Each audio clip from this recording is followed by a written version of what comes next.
ओम नमः शिवाय।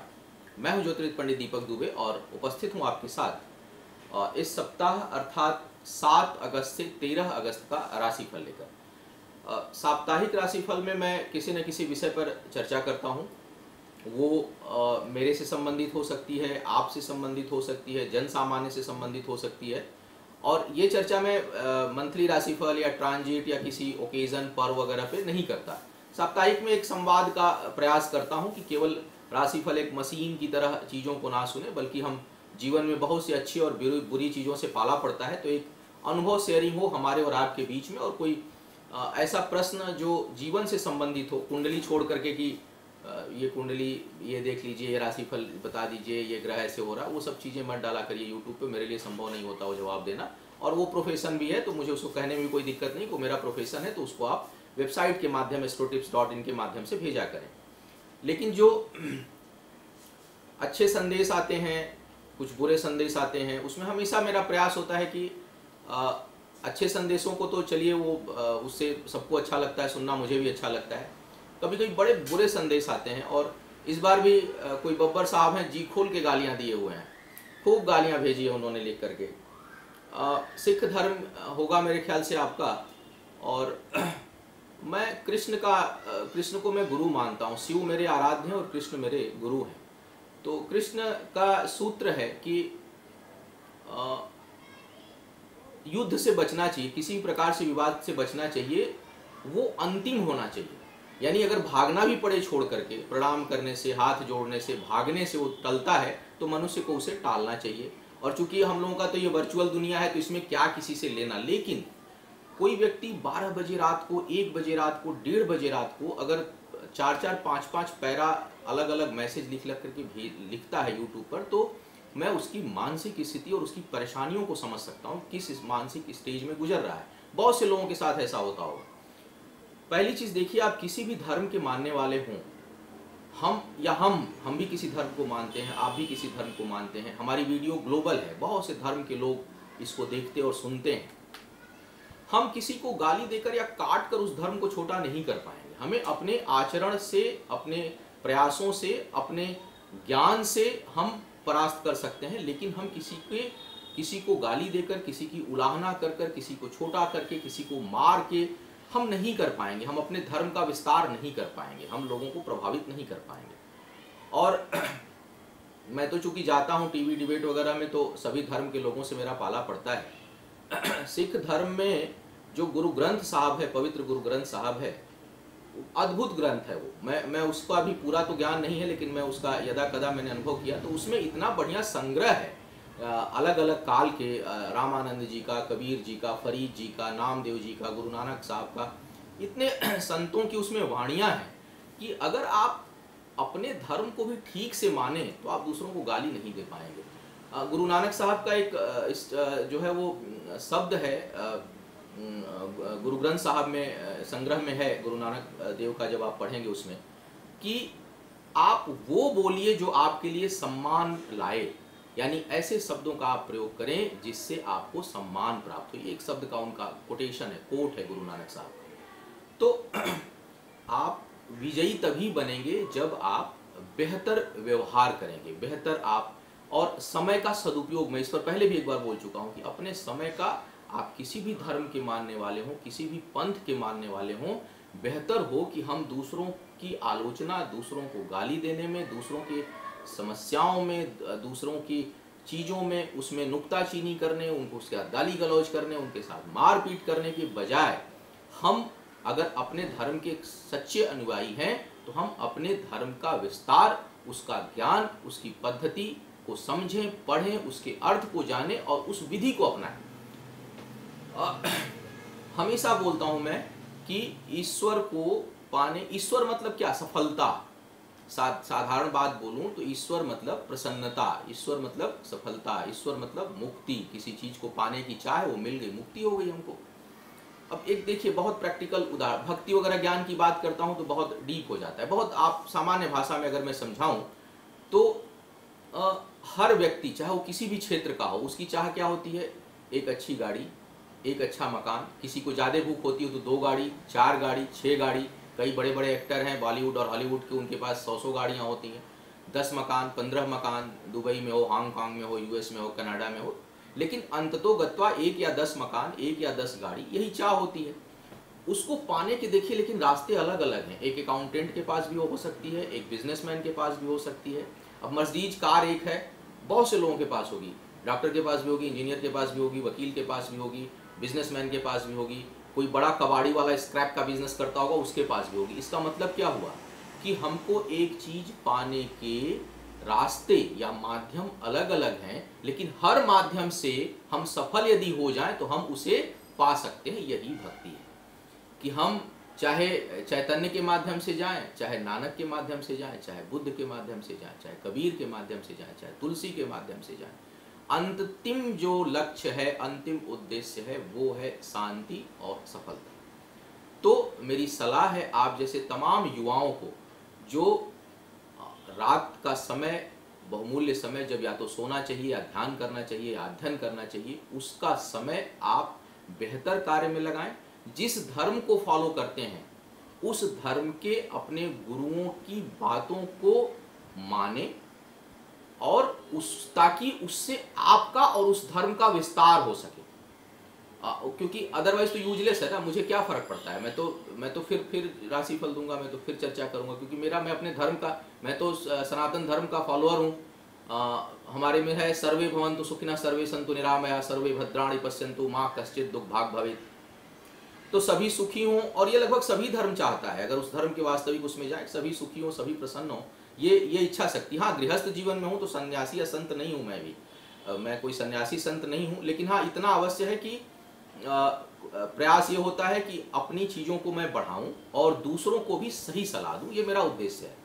तो प्रभावित करती हैं आप लोगों की चीज़ें, अवश्य प्रभावित करती हैं, लेकिन वो कोई दिल में लगाने की चीज़ें या कर्ज के लिए नहीं। और एक चीज़ और आपको बताऊं, इन चीज़ों पर मैं इसलिए नाराज नहीं होता, या उसका लिखित उत्तर मैं इसलिए नहीं देता हूँ, या मैं फ़ोन किसी को अगर नंबर भी आ जाता है तो हम लोग नहीं करते हैं, क्योंकि ये बहुत बहुत गहराई की बात मैं कर रहा हूँ कि हम जब किसी को कर्ज करते हैं, किसी को श्राप देते हैं, किसी को गाली देते हैं, तो हमारी जो पॉजिटिव एनर्जी, हमारी जो पॉजिटिव कॉस्मिक रेज जो हमारे आसपास होती हैं, अपने आप जो हर व्यक्ति के अंदर ईश्वर और विद्यमान है, वो उस ऊर्जा की बहुत अधिक क्षति होती है। आपके जो पॉजिटिव एनर्जी है, अगर मैं अगर आपके लिए आपने गाली दिया और मैं भी अगर गाली दे दूं, तो मेरी जो पॉजिटिव एनर्जी है, श्राप देने में मेरी चीज़ें बहुत अधिक नष्ट होंगी, तो मैं उसे नहीं करूँगा। लेकिन आशीर्वाद देने में, अच्छी बातें बोलने में वही एनर्जी इंक्रीज करती है। तो ये आप सभी लोगों से मैं कहूँगा कि कभी भी दूसरों के लिए गलत शब्द या गलत भावना का प्रयोग मत किया करिए। उससे आपकी जो पॉजिटिव एनर्जी है वो उसका क्षार होता है, क्षरण होता है, ह्रास होता है, कम होती है, डिस्ट्रॉय होती है। और अगर आप अच्छे शब्दों का प्रयोग करते हैं, अच्छा बोलते हैं, तो उससे आपके पॉजिटिव एनर्जी और बढ़ती है और आपके अपने काम में आपको सफलता मिलेगी। मैं देखता हूँ आजकल सोशल मीडिया पर बहुत ज़्यादा ये सब चीज़ें बढ़ती चली जा रही हैं। वर्चुअल दुनिया की से मुलाकात तो होती नहीं, तो जो दिल में आया बोल भड़ास निकालते चले जा रहे। वो आप उसको बचा करके उस एनर्जी को अपने पॉजिटिव एनर्जी, अपने कॉस्मिक रेज जो है, ईश्वरीय शक्ति जो गुण है, उसको अच्छा बोलकर, बेहतर बोलकर आप उसे बढ़ाइए और अपने काम में सफल होइए। अपने धर्म, अपने पंथ, अपने सिस्टम, अपने विचार, अपने सिद्धांत, इन सब चीज़ों को खूब गति दीजिए ताकि आपकी उपलब्धि हो सके और आप चर्चा के पात्र बने। बहरहाल जैसा मैंने कहा कि मैं हमेशा देता हूं, तो आज यही चर्चा थी। बीच बीच में उठ जाती है कभी, तो मुझे लगता है मैं क्या बोलूं इस पर, लेकिन हाँ मुझे लगता है कि पता नहीं, क्योंकि गलत बोलकर हो सकता है बाद में आपको पश्चाताप भी। ईश्वर का वास है, ये भाव मान करके। और बब्बर साहब, मैं आपको भी प्रणाम करता हूँ, ईश्वर के आप अंश हैं। कहीं कुछ भाव खराब आ गया होगा, इसलिए आपने उतने खलास शराब सब इस्तेमाल किए हैं मेरे लिए।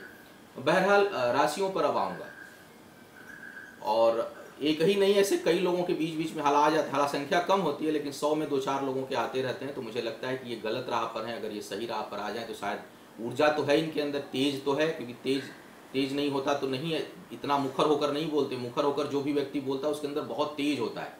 तो अगर वो ऊर्जा सही दिशा में चली जाए तो बहुत कुछ सृजन हो सकता है। तो आप अपनी एनर्जी को किसी रचनात्मक कार्य में लगाएंगे तो कुछ सृजन होगा, कुछ जन कल्याण होगा, कुछ देश और समाज का कल्याण होगा, और उसको व्यर्थ जाया ना करें अपनी ऊर्जा को। अब आइए राशियों की बात करते हैं। जैसा ये 7 से 13 अगस्त के बीच में तो नहीं, लेकिन 14 और 15 को कृष्ण जन्माष्टमी है, तो उसको लेकर एक बात बता दूं कि 15 को कृष्ण जन्माष्टमी जो गृहस्थ जीवन में है वो ना मनाए, वैष्णव संत मनाते हैं, क्योंकि 15 तारीख को रात में अष्टमी नहीं पड़ेगी, 14 को पड़ेगी। हालांकि राशिफल उस सप्ताह वाला आएगा तो उसमें बताऊंगा, लेकिन चूंकि तैयारी आप लोगों को पहले करनी होती है तो इस सप्ताह में बता दूं कि कृष्ण जन्माष्टमी गृहस्थ जीवन के लोग 14 तारीख को ही मनाएं, क्योंकि 15 की रात 12 बजे अष्टमी नहीं मिलेगी। तो कृष्ण जन्माष्टमी जो है वो अष्टमी की मध्य रात्रि में मिलनी चाहिए, तभी कृष्ण का जन्म मनाया जाएगा। तो भगवान कृष्ण और मेरे गुरु का जो है वो जन्म है, तो उसको 14 तारीख को मनाए रात्रि में, और वही शुभ होगा। अब राशिफल की बात करते हैं। सबसे पहले मेष वालों की बात करते हैं। मेष वालों के लिए देखा जाए तो इस सप्ताह में पदोन्नति और आय में वृद्धि की अच्छी संभावना है। आय आपकी बढ़ेगी, संपत्ति खरीदने का योग बहुत अच्छा बन रहा है। जीवन साथी के कारण और सहयोग से, जीवन साथी के कारण उपस्थिति से और उसके सहयोग से आपके भाग्य में वृद्धि और पराक्रम में, कार्य करने की क्षमता में बहुत अच्छी वृद्धि होगी। स्त्रियों से लाभ, जो पुरुष लोग हैं उनको स्त्रियों से लाभ और सहयोग का योग बन रहा है। लेकिन एक चीज नकारात्मक है कि हानि करने की, दूसरों को नुकसान पहुंचाने की प्रवृत्ति जन्म ले रही है। आपके अंदर इच्छा जागृत होगी, थोड़ा उस पर नियंत्रण रखिएगा। वृषभ वालों की बात कर रहा हूं कि आपका भाग्य पक्ष बहुत प्रबल है, बेहद प्रबल है इस समय, लेकिन पारिवारिक जीवन बहुत उथल पुथल रहेगा। कुछ लोगों को स्किन से संबंधित एलर्जी हो सकती है। भाई बहनों को कष्ट मिलने की संभावना इस सप्ताह दिखाई दे रही है। आय में बहुत वृद्धि है। यात्रा यदि आप कोई करते हैं तो उससे भाग्योदय होगा, तो कहीं आने जाने का योग बन रहा है, या अगर कहीं काम रुक रहा है, भाग्य कोई रुकावट डाल रही है, तो कहीं की यात्रा कर डालिए, उससे आपका काम अचानक बढ़ने लगेगा, आप भाग्योदय बढ़ेगा। बुद्धि कुछ भ्रमित रहेगी, ड्यूअल माइंडसेट रहेगा, बहुत स्पष्ट निर्णय नहीं ले पाएंगे। जो लोग एजुकेशन के क्षेत्र में हैं उनको अधिक प्रयास करने की आवश्यकता है, क्योंकि कंसंट्रेशन पावर कम होगा इस सप्ताह आपका। मिथुन वालों की बात करूं तो संतान प्राप्ति की संभावना बहुत सी, जो योग्य लोग हैं, बहुत से लोग लिख देते हैं कि मेरे पे लागू, तो ऑब्वियसली लागू नहीं होगा। आप शादीशुदा नहीं है, आपकी उम्र 60-70 साल की है, तो आप पर लागू नहीं होगा। जो लोग युवा हैं, जो उस योग्य हैं, उनके लिए संतान प्राप्ति का योग बन रहा है। जो लोग एजुकेशन में हैं उनके लिए कुछ अच्छा करने, सफल होने का योग बन रहा है। कुछ लोगों के लिए पैतृक संपत्ति या पिता का भरपूर सहयोग मिलने का योग बन रहा है, इस प्रकार की स्थिति है। कुछ लोगों के लिए करीबियों से धोखा मिलने का संयोग बन रहा है, तो थोड़ा जिन लोगों का करीबी लोगों के साथ कुछ लेन देन या कहीं कुछ गुप्त बातों का समझौता हो, आदान प्रदान हो, वो सतर्क रहें, वहाँ आपको धोखा मिलने का योग बन रहा है। धन हानि इस समय हो सकती है और बचत बहुत कम होगी, सेविंग इस सप्ताह नहीं कर पाएंगे। पारिवारिक सुख और प्रेम में बढ़ोतरी होगी, एक दूसरे के और करीब आएंगे और एक दूसरे का सहयोग करेंगे। कर्क वालों की यदि मैं बात करूं तो बड़ी भावनात्मक रूप से उतार चढ़ाव है। आपका माइंड स्विंग करेगा, कभी बहुत खुश, कभी बहुत दुखी, सिंक होंगे, कभी डूबेंगे, कभी उतराएंगे। तो भावनात्मक जो है वो इमोशनल अप्स एंड डाउन्स जो है इस वीक में दिखाई पड़ रहे हैं। फाइनेंशियली भी कुछ आपके लिए हर्डल्स हैं, कुछ नुकसान है, कुछ लॉसेज हैं, तो कोई बहुत अच्छा सप्ताह दिखाई नहीं दे रहा है। एजुकेशन को लेकर, शिक्षा को लेकर कुछ चिंता होगी, उसमें प्रयास आपको बहुत अधिक करेंगे, आप प्रयास बहुत बढ़ाएंगे, और क्योंकि चिंता होगी, चिंता के कारण प्रयास बढ़ाएंगे, लेकिन सफल होने में थोड़ा विलंब होगा, थोड़ी देर से सफलता आपको मिलेगी। भाग्य बहुत प्रबल है और बड़े लोगों का सहयोग इस समय आपको मिलेगा। प्रेम संबंधों में कुछ तनाव बनेगा और आपका जीवन साथी आपके ऊपर हावी रहेगा, तो बेहतर हो कि आप अपने जीवन साथी के साथ मिलकर चलें, क्योंकि वो कहीं न कहीं आपके जीवन साथी, जो आपका जीवन साथी जो है वो आपको, उसके अंदर आपको दबाने की प्रवृत्ति होगी, या आप उसके कहीं न कहीं उसके मैंने अनुसरण करना पड़ेगा आपको। तो इस तरह की स्थिति बन रही है, उस हिसाब से आपको अपने आप को ढालना पड़ेगा। सिंह वालों की बात करता हूँ। सिंह वालों में देखा जाए तो ग्रहों की स्थितियां, किसी ने कहा था कि प्लैनेटरी, सारे प्लैनेट का हर उसमें एक्सप्लेन करके और राशिफल देना पॉसिबल नहीं होता, लेकिन कहीं कहीं ऐसी जरूरत होती है। जैसे सिंह वालों की यदि मैं बात करूं तो इस समय बुध और राहु लग्न में, सूर्य नीच राशि, सूर्य जो है वो नीच के मंगल के साथ द्वादश में बैठा हुआ है, कर्क में इस समय मंगल है और रहेगा, और द्वादश में है। इसके कारण आपकी सोच बहुत नकारात्मक होगी। सूर्य नीच के मंगल के साथ द्वादश भाव में, बुध और राहु लग्न में, बुध और राहु ही पर्याप्त है, लग्न में बुध राहु हो जाए मतलब सोच गई काम से, तो सोच नकारात्मक होगी। दूसरों को हानि देने और करने की प्रवृत्ति जन्म लेगी, दूसरों को नुकसान हो जाए, ऐसे कर दूं वैसे कर दूं, इस तरह की भावना होगी। नियंत्रण रखिए उस पर। अभी मैंने यही बात बोला कि अगर आप हम दूसरे के हानि की सोचते हैं तो मेरी जो पॉजिटिव एनर्जी वो बहुत अधिक नुकसान उसका होता है, तो आप थोड़ा सा उससे बचिए, अपने पॉजिटिव एनर्जी को बढ़ाइए। आपकी तर्क शक्ति इस समय बहुत प्रबल होगी, बहुत अच्छी तर्क शक्ति आपकी रहने वाली है। वैवाहिक जीवन और प्रेम संबंधों में भी इस समय कटुता आएगा, क्योंकि लग्न पर बुध और राहु और सप्तम में केतु का योग बना हुआ है लगातार। आयु में वृद्धि होगी, यानी कोई रोग व्याधि है तो उससे छुटकारा मिलेगा और आपकी आयु बढ़ेगी। शत्रु भी बढ़ेंगे इस समय, बहुत अधिक शत्रु इस समय हो सकते हैं, लेकिन विजय आपको मिलेगी, इसमें कोई संदेह नहीं है। यात्रा इस समय बहुत अधिक हो सकती है और शरीर के बाएं हिस्से लेफ्ट साइड में कुछ प्रॉब्लम आपके हो सकती है, तो अपने लेफ्ट साइड का थोड़ा ध्यान, आपको कहीं ना कहीं कष्ट होता हुआ आपके शरीर के बाएं हिस्से में दिखाई पड़ रहा है। कन्या वालों की यदि मैं बात करूं तो इस समय प्रमोशन की पॉसिबिलिटी है आपके लिए, आप प्रमोट हो सकते हैं। जर्नी कोई करते हैं, कहीं कोई ट्रेवल कर रहे हैं तो उसमें आपको कुछ प्रॉब्लम होगी, कुछ कठिनाई होगी, कुछ कष्ट आपको मिल सकता है। अचानक खर्च का योग बन रहा है, धन खर्च अचानक हो सकता है। संतान से सुख मिलेगा, बच्चों से प्रसन्नता होगी, उनके किसी कारण, उनके परफॉर्मेंस से हो सकता है, उनके व्यवहार से हो सकता है, तो उसके किसी न किसी कारण संतान का सुख इस समय है। उच्च अधिकारियों का सहयोग आपको प्राप्त होगा, लेकिन करीबी लोगों से विवाद का योग बन रहा है। बहुत से लोगों के लिए ऑपरेशन, सर्जरी का योग भी इस समय बन रहा है। तुला वालों की यदि मैं बात करूं तो आपके लिए संतान को कष्ट होता हुआ दिखाई दे रहा है। शिक्षा में कुछ बाधा, कुछ रुकावट का योग बना हुआ है। मन में द्वंद्व रहेगा, ड्यूअल माइंडसेट रहेगा, डिसीजन लेने में बहुत कठिनाई होगी, ये करूं ये ना करूं, चलो एक आज कर लेता हूं, फिर कल सवेरे सोचेंगे नहीं करना है। मानसिक अवसाद की समस्या रहेगी, यानी माइंड स्विंग बहुत अधिक आपका इस समय करेगा और कुछ डिप्रेस्ड फील करेंगे। एनर्जी लेवल थोड़ा डाउन इस सप्ताह रहेगा आपका, लेकिन भाग्य इस समय बहुत प्रबल है आपकी। एक बड़ी अच्छी बात है कि इस समय लक बहुत सपोर्टिव है, इस कारण आप अंतिम समय में कहीं न कहीं, चाहे कोई परेशानी हो, कोई बाधा हो, कोई रुकावट हो, कोई कठिनाई आ रही हो, लेकिन अंतिम लास्ट मोमेंट पर आते आते आपको सफलता मिल जाएगी, कोई न कोई रास्ता निकल जाएगा। इनकम में इंक्रीमेंट दिखाई दे रहा है, आय में वृद्धि होगी। स्थायी संपत्ति का योग बन रहा है आपके लिए, कोई प्रॉपर्टी खरीद सकते हैं। शत्रु इस समय बढ़ेंगे और कुछ लोगों के लिए गैस्ट्रिक और एसिडिटी की प्रॉब्लम आउट ऑफ कंट्रोल हो सकती है, बहुत अधिक बढ़ सकती है, तो थोड़ा आपको खान पान पर बेहद सावधानी रखनी है। वृश्चिक वालों की बात करता हूँ। वृश्चिक वालों के लिए यदि मैं देखूँ तो कुछ पारिवारिक कष्ट दिखाई दे रहा है, परिवार के लोगों में कुछ तनाव, पारिवारिक जीवन में कुछ तनाव है आपके। जो लोग हाई ब्लड प्रेशर के मरीज हैं वो अपना विशेष ध्यान रखें, इस समय बढ़ेगा। एंग्जाइटी, स्ट्रेस इंक्रीज कर रहा है आपका। कामों में जो आपके काम है उसमें कुछ रुकावट, अवरोध का योग बना हुआ है। बहुत से काम बिल्कुल लास्ट मोमेंट पर आते आते रुकेंगे, लगेगा हो जाएगा, लेकिन होगा नहीं, तो इससे क्या होगा, आपके अंदर अधीरता बढ़ेगी। लेकिन धैर्य बनाए रखना चाहिए। धैर्य जो है वो अंतिम सफलता का कारक है आपके लिए, तो कभी भी धैर्य मत खोइए। विषम परिस्थितियां जीवन का हिस्सा है, नहीं रहेगी तो जीवन का आनंद ही खत्म हो जाएगा। तो धैर्य बनाए रखिए। और अच्छी बात है कि धैर्य बना भी रहेगा इस समय, पेशेंस आपके अंदर रहेगा। परिश्रम बहुत अधिक आपको करना है, लेबर बहुत अधिक करना है, थक जाएंगे एकदम से काम करते करते, बहुत काम का बोझ आने वाला है आपके ऊपर, तो काम को संभालिए। मन में बेचैनी रहेगी, अनजाना भय बना रहेगा। शिक्षा के क्षेत्र में सफलता का योग है, तो जो लोग एजुकेशन के फील्ड में है, कोई कंपटीशन वगैरह दे रहे हैं, उसमें आप सफल होंगे। प्रेम संबंध तनावपूर्ण होगा, लेकिन आकर्षण भी बना रहेगा, यानी लड़ना भी तुम्ही से है और जीना भी तुम्ही के साथ है। जैसे कहते हैं कि मतलब देखे बिना रहा भी न जाए, और जब देखेंगे तो फिर लड़े बिना भी न रहा जाए, तो कुछ इस तरह की स्थिति बनने वाली है प्रेम संबंध में लोगों के, कि लड़ेंगे भी खूब और आकर्षण भी खूब रहेगा, तो उथल पुथल बनाए रखेंगे।